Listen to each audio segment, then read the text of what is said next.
Mga kababayan, sagutin po natin itong ginagawang pagpapakalat ng fake news at paninira po nitong ginagawa ng alonang ito na isang DDS po. Laban po kay Atty. Claire Castro at kay Senator Risa Hontiveros. So, ito po yung nagpapakalat ng kasinungalingan at fake news. Unahin po natin yung ginagawa niya laban po kay Atty. Claire. Ayan po, nagpakalat po siya ng fake quote card na hindi naman po totoong sinabi ni Atty. Claire Castro, mga kababayan. Sa fake quote card na pinapakalat nila, sinabi daw di umano ni Atty. Claire Castro na kung si ex-Governor Gwen Garcia sana ang nanalo na gobernador ay hindi sana ganun kalakas ang lindol. Yan po ay kasinungalingan, mga kababayan. Anong kinalaman ng kung sinong nakaupo para malaman or para maging mahina or malakas ang paglindol? Wala pong makakaalam kung gaano kalakas ang lindol. Malalaman lamang ito kapag nangyari na or natapos na. Wala nga pong nakakapredict kung kailan mangyayari ang lindol eh. So mga kababayan, ito po ay isang malaking kasinungalingan at debunk na po yan. Ito po yung debunking content. Sabi dyan, there's no evidence that PCOO Yusek Claire Castro made such a statement. Earthquake intensity is a natural geologic event and cannot be influenced by political election result. Gaya po ng sinabi ko sa inyo, wala pong makakaalam kung malakas o mahina ang paglindol. So, wala po kinalaman kung sino yung nanalong gobernador, kung magiging malakas o mahina ang paglindol. At kahit i-AI nyo po yan, mga kababayan, i-reverse search nyo ang information na magagather ng AI, ang sasabihin sa inyo, the image shows a fabricated quote attributed to Undersecretary Claire Castro of the Presidential Communications Office. There's no evidence that this statement was ever made by Yusek Castro. So yun, mga kababayan, isang malaking kasinungalingan po ang pinapakalat nito ni Alona, mga kababayan. Shinare din po yan sa ex ni Isa Bungera na isa ring DDS at isinare din po, ni-repost po ni, ayan, sino po yan? Si Rowena Guanzon, mga kababayan. Ikinakalat po nila yan. Pambihira naman. Anong palagay nyo kay Atty. Claire Castro? Engot, kagaya nyong mga DDS na ob-ob, kagaya nyo, mga DDS. Diyos mio, abogado yan. Alam niya na walang makakaalam kung gaano kalakas ang lindol. At alam niya na walang kinalaman kung sinong nanalo sa pagkagobernador, kung magiging malakas ba or mahina ang lindol. Pambihira naman itong mga kababayan. Sila pinagpapakalat ng impormasyon or fake code card na kahit sila hindi makukonvince na totoo yung nilalaman ng code card. Ganyan na ba kayo kadesperado? Kaya yung paninira nyo sobrang babaw, sobrang labnaw, sobrang nonsense na, ginagawa nyo pa din. Nakakaumay naman talaga tong mga DDS na to, mga kababayan. Tapos si Attorney Rowena Guanzon, abogado yan ha. Dating COMELEC commissioner, naging official din yata yun ng COA. Pambihira naman, common sense lang. Sasabihin ba yun ni Atty. Claire Castro? Rowena Guanzon, isinare mo yan? Tignan nyo pa yung caption niya. Tignan nyo yung caption. Ang caption ni Rowena Guanzon, superstitious na, palingkera pa, and bunganga. BBM, parang nakalagay dito, palian. Pero siguro palitan mo, spokeswoman mo. So, talagang si Rowena Guanzon naniwala, no? Nananawagan siya kay BBM na palitan daw si Atty. Claire Castro. Pambihira, mga kababayan, napaka-nonsense, napaka-common sense lang eh. Ay, nako, hindi ko na alam kung paano ko bibigyan ng reaksyon ng mga ito. Sobrang desperado, pati mababaw at walang kwentang paninira, pinapatulan na nila or ginagawa na nila para makapanira lamang. Eto pa, panoorin niyo po ang mga kuda ni Alona. Laban naman po kay Senator Risa Hontiveros. Pakinggan po natin. Alright, so pinasisinungalingan ni Hontiveros yung naging statement ni Kato Nying. Actually, napanood ko si Kato Nying and nakita ko, maraming mga project si Virus. Natuwa nga ako eh. Ang gaganda ng project. Tsaka madami. In all fairness. Kaya lang, hindi ko alam bakit dinideny ni Virus. Unang-una, hindi naman illegal yung insertions, yung pag-amends, hindi naman to illegal. Ang gusto lang naman ng taong bayan, nasaan yung project? Totoo ba? Kasi di ba gaganda ng project, meron siyang mga constructions of roads, ganyan. Tapos mga barangay hall Kinemirut. Siyempre, flood control project, magpapaiwan ba yung lola mo? Ang gaganda eh. Inabot nga ng 3 bilyon. Ang tanong lang naman ng tao, nasaan yan? Virus, tandaan mo, hindi confidential funds ang pinag-uusapan dito. So malaya kang may papaliwanag sa taong bayan kung nasaan ang mga proyekto mo. Diba? Pa-virgin ka pa. Madam Chair, hindi po totoo na meron akong insertions. Period, Madam Chair. Salamat mga kaayo. Gumaganon ka pa. Kung magpa-virgin ka, maghinhin-hinhinan ka para namang hindi binunyag ni Katunying na malaki ang pinasok sa'yo. Diba? Kung magmahinhin-mahinhin ka, pa-virgin ka pa, yung pala ang laki-laki ng pinasok sa'yo. Wak-wak ka nga eh. I mean, huwag niya ma-misinterpret na ibig lang sabihin, malaki yung insertions. 3 billion eh. 3 billion naging budget ng lola mo. Di ba malaki? At dahil sa pangyayaring ito, pinag-uusapan ka, wak-wak ka. Yun naman na ibig sabihin. Huwag niyo ma-misinterpret. Again, ulitin ko ha, without misinterpretations. Masyado ka kung magbanggap na mahinhin. Yung pala, ang laki ng pinasok sa'yo. Wak-wak ang pagkatao mo. Ganun. Hindi confidential funds yan. Kaya palagay ko, pwede mo i-explain sa taong bayan kung nasaan yung mga project mo. Okay? And by the way, bago ko makalimutan, kayong mga ganap na ganap, okay, na lumalaban sa korupsyon, lalo na nung panahon na confidential funds si VP Sara. I hope you'll do the same thing. Actually, dapat mas active pa kayo ngayon kasi 3 bilyon ito. Hanapin nyo kung nasa yung mga magagandang project ng mahinhin na senadorang. Okay mga kababayan, so sinagot na po yan ni Senator Risa Hontiveros. Sinabi po niya, wala siyang BICAM insertion. No? So hindi po natin alam kung saan nanggaling yung inilabas ni Katunying. Kapag i-google search nyo yung inilabas ni Katunying, eto po yung makikita nyo mga kababayan. Ang sabi dito, yung inilabas ni Katunying, nakalagay dito, during October 3, 2025 broadcast of the radio show Dos por Dos, co-anchors Anthony Taberna and Jerry Baha discuss an unverified, hindi na verify na listahan linking Senator Risa Hontiveros to alleged insertions in the 2025 national budget. Anong detalye ng allegations? Unverified source, Taberna and Baha reference a list that circulated on social media, but they did not provide official documentation from sources like the Department of Budget and Management or the Senate.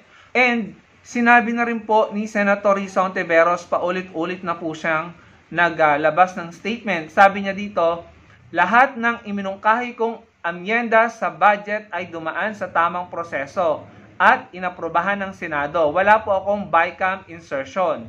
According din po kay Senator Lacson, 2 senador po ang hindi nagkaroon ng insertion at sa pagkakaalam po natin, isa doon si Senator Risa Hontiveros at si Senator Coco Pimentel. Sabi pa ni Senator Risa Hontiveros, wala po akong BICAM insertions, wala sa unprogrammed funds, period. Isa pa, hindi ako pumirma sa BICAM at bumoto rin ng no sa controversial na 2025 budget. So, paano nga naman magkakaroon ng insertion si Senator Risa kung hindi siya bumoto sa BICAM? Dalawa po silang hindi bumoto sa BICAM, silang dalawa ni Senator Pimentel. At nag-no siya sa controversial na 2025 budget. Nagbabala si Senator Risa na huwag maniwala sa fake news at maling impormasyon. Inulit niya lahat ng iminungkahi niyang amyenda sa budget ay dumaan sa tamang proseso at inaprobahan ng Senado. Ayan mga kababayan. Tapos yung tinatanong nito ni Alona ng mga proyekto ni Senator Risa Hontiveros, pwede mo namang puntahan. Kunin mo yung listahan and then isa-isahin mo yung mga proyekto, puntahan mo yung mga lugar, i-check nyo, tignan nyo.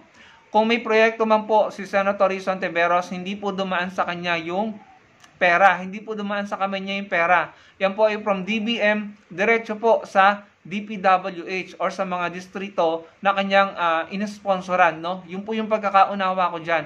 Wala pong dumaan na pera sa mga proyekto ni Senator Risa Hontiveros. no? And isa pa, sino ba yung mga binanggit ng mga DE, ng mga district engineers ng DPWH at saka ng mga contractor? Binanggit ba si Senator Rizzo Ontiveros?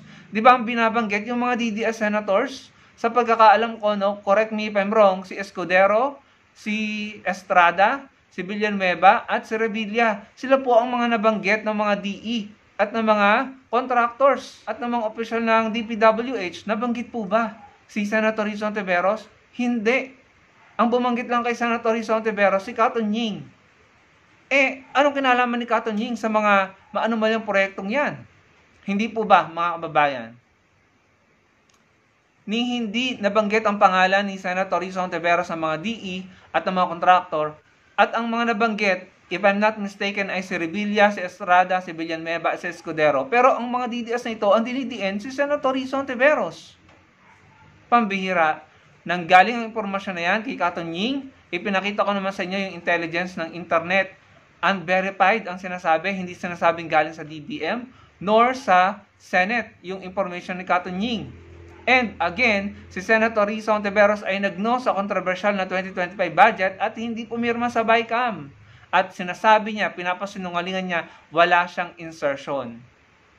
Tapos si Senator Rizzo ang dinidiin nyo, pambihira naman mga kababayan. Again, kay Cato Nying nanggaling ang impormasyon na yan, hindi sa mga DE at hindi sa mga contractors. Ngayon, kay Cato Nying nanggaling yung impormasyon na yan. Mamukat-mukat mo, malalaman ng mga netizen, nakalkal, na si Cato Nying pala ay endorser ng Stronghold Insurance, kung saan link ang mga diskaya at yung asawa ni Marcoleta, mga kababayan. So, kayo na lang po ang mag-connect ng dots, kayo na lang po ang humusga. Si Cato Nying naglabas ng impormasyon na di umano'y si Senator Rizzo ay merong insertion, pero hindi naman binabanggit ng DBM, ng Senate, or ng mga DE at ng mga contractor ang pangalan ni Senator Rizzo. Si Tunying lang ang nagbanggit. Ang mga binanggit, mga DDS senators, Revilla, Escudero, Estrada, Villanueva. Si Tunying ang bumanggit kay Senator Rizzo. Tapos mamukat-mukat mo si Tunying, endorser or brand ambassador ng Stronghold Insurance na konektado ang asawa ni Marcoleta at ang mga diskaya. Kayo na lang po ang humusga, mga kababayan. Yan ang hirap sa inyo, mga DDS. Ilang beses na kayo sumablay at pumalpak sa paninira nyo kay Senator Rizzo Ontiveros. Hanggang ngayon, hindi pa rin kayo nadadala. Biruin nyo nung inimbestigahan niya si Senyor Aguila, siniraan nyo si Senator Rizzo Ontiveros. Pero sino nakulong? Si Senyor Aguila. Nung inimbestigahan ni Senator Rizzo Ontiveros si Alice Guo, siniraan nyo si Senator Rizzo Ontiveros. Pero sinong nakulong? Si Alice Guo. Nung inimbestigahan ni Senator Rizzo Ontiveros si Quiboloy, sino siniraan nyo? Si Senator Rizzo Ontiveros. Pero sinong nakulong? Si Quiboloy. Tapos, ginamit nyo pa yung video ni Alias Rene para siraan si Senator Rizzo Ontiveros. Pero nasan si Alias Rene ngayon? Hindi na mahagilap, hindi na makita. Tapos ngayon, may bago na naman kayong paandar laban kay Senator Rizzo Ontiveros. Yan sinasabi niyong impormasyon ni Cato Nying. Tignan na lang natin kung sino makukulong. Si Senator Rizzo Ontiveros ba? O yung mga DDS senators? Malalaman natin. Pero si Senator Rizzo Ontiveros ay may reputasyon na hindi po siya tiwali at kaya niya magpakulong ng mga personalidad na involved sa katiwalian at sa mga maling gawain or illegal na gawain. Pero yung mga paninira ng mga DDS, sandamakmak na binatan nyo kay Senator Rizzo Ontiveros, pero wala kayo na pala. Yung mga puon nyo at mga idol nyo nakukulong, si Senator Rizzo, malaya. So, hindi pa rin kayo nagbabago. Yung PhilHealth issue nyo na fake news, hindi nyo naman mapatunayan up to now. Tapos ngayon, may bago na naman kayo. Pambihira. Yan ang style nyo, yan ang paandar nyo. Kapag sukol na yung mga puon nyo at mga idol nyo, maninira lang kayo at wala kayong pakialam kung totoo or hindi yung mga binabato nyo. Ang gusto nyo lang mangyari ay manira. Manira, tapos kapag hindi nyo napatunayan, hahayaan nyo na lang. Yun lang kasi ang goal nyo eh. Manira lang, magtanim ng intriga. Sabi nga ng idol nyo na si Duterte, nagtatanim sila ng intriga at ebidensya. So, Diyos ko mga kababayan, kayo na lang po humusga. Malalaman po natin kung sino makukulong dyan. At alam ko na kung sino. Definitely hindi si Senator Rizzo Ontiveros yun. Ang daming beses na nilang inattempt na siraan si Senator Risa Hontiveros, hindi naman sila nagtagumpay. And ito nga po paano tayo maniniwala dyan kay Alona? Nagkakalat ng fake code card ni Atty. Claire Castro. Mga kababayan, nagkakalat ng fake news, fake code card, tapos gusto mo maniwala kami sa'yo? Ganyan yung ginawa nyo kay Mayor Leni Robredo nung Vice President siya. Ginawa niya ng mga fake code card na kesyo ibababa daw ni former Vice President Leni Robredo ang sweldo ng mga sundalo at pulis kapag siyang nanalong presidente. Ginawa niya ng ganung fake code card si former VP Leni Robredo, pero hindi totoo yun. Dahil sa batas, bawal yun. Pwede mong i-demote pero hindi mo pwedeng ibaba ang sahod. At napakarami pang fake code card na ginawa. Yung code card na I have 3 daughters, they are all girls. Ginawa niyo yun laban kay former VP Leni Robredo. Pero ano yung totoo niyang sinabi? Ang sinabi niya, I have 3 daughters, lahat sila daddy's girls. Ang sinabi niya, makatatay, makaama. Daddy's girls ang sinabi ni former VP Leni Robredo. Pero anong ginawa niyo mga DDS? Binago niyo, ginawa niyo, they are all girls para saraan si former VP Leni Robredo. Ganyan ang style nyo. Ganyan ang ginagawa nyo. Puro paninira. Puro paninira pero hindi kayo nagtatagumpay. Puro kayo paninira pero ang mga nakukulong, mga puon nyo. At may impeach pa yung idol nyo. Dahil hindi naman kayo nagpapaliwanag, hindi nyo nilalabanan. Gamit ang katotohanan, ang mga bagay na kinakaharap nyo. Ang ginagawa nyo, lumalaban kayo gamit ang kasinungalingan at fake news. Kaya hindi kayo nagtatagumpay. Kaya kayo nakakarma. Kaya nakukulong mga puon nyo at nakakasuhan ng mga idol nyo. Malamang sa paninira nyo kay Senator Risa Hontiveros, mga DDS senators nyo ang makukulong or makakasuhan dyan. Ilang beses na nangyari yan. Guo, Aguila, Kibuloy, kahit si Duterte. No, namang inimbestigahan ni Senator Risa Hontiveros. Si Senator Risa Hontiveros ang sinaraan niya pero sino nakulong? Si Duterte, si Guo, si Aguila at si Kibuloy. Lahat ng sinuportahan nyo at pinagtanggol nyo. Yung kinalaban nyo, Senator Risa Hontiveros, andyan, malaya. Matapang. Hindi nyo kaya. Magbago na kayo mga DDS. Tignan nyo yung source nyo, si Anthony Taberna. Malalaman namin, mamukat-mukat mo, endorser pala or brand ambassador ng Stronghold Insurance na konektado yung asawa ni Marcoleta at ang mga diskaya. Si Antoneta Berna na hindi naman DE, hindi District Engineer, hindi official ng DPWH, hindi taga DBM, hindi taga Senate at hindi contractor pero binabanggit si Senator Risa Hontiveros. Samantalang yung mga idol niyang senador, ang mga nagbanggit, Senate, District Engineers, DPWH officials, contractors, at mga di-umano'y bagman na naghahatid ng pera. Sila ang mga nagbanggit ng pangalan ng mga sinusuportahan yung DDS senators. Hindi nila binanggit si Senator Risa Hontiveros. So mga kababayan, kayo na lang po humusga. Kayo mag-connect ng dots, no? Kayo na lamang po ang humusga. Pero nakakaumay na po talaga at nakakasawa ang kasinungalingan at fake news ng mga DDS. Tignan nyo. Paano tayo maniniwala sa kanya? Nagkalat siya ng fake code card.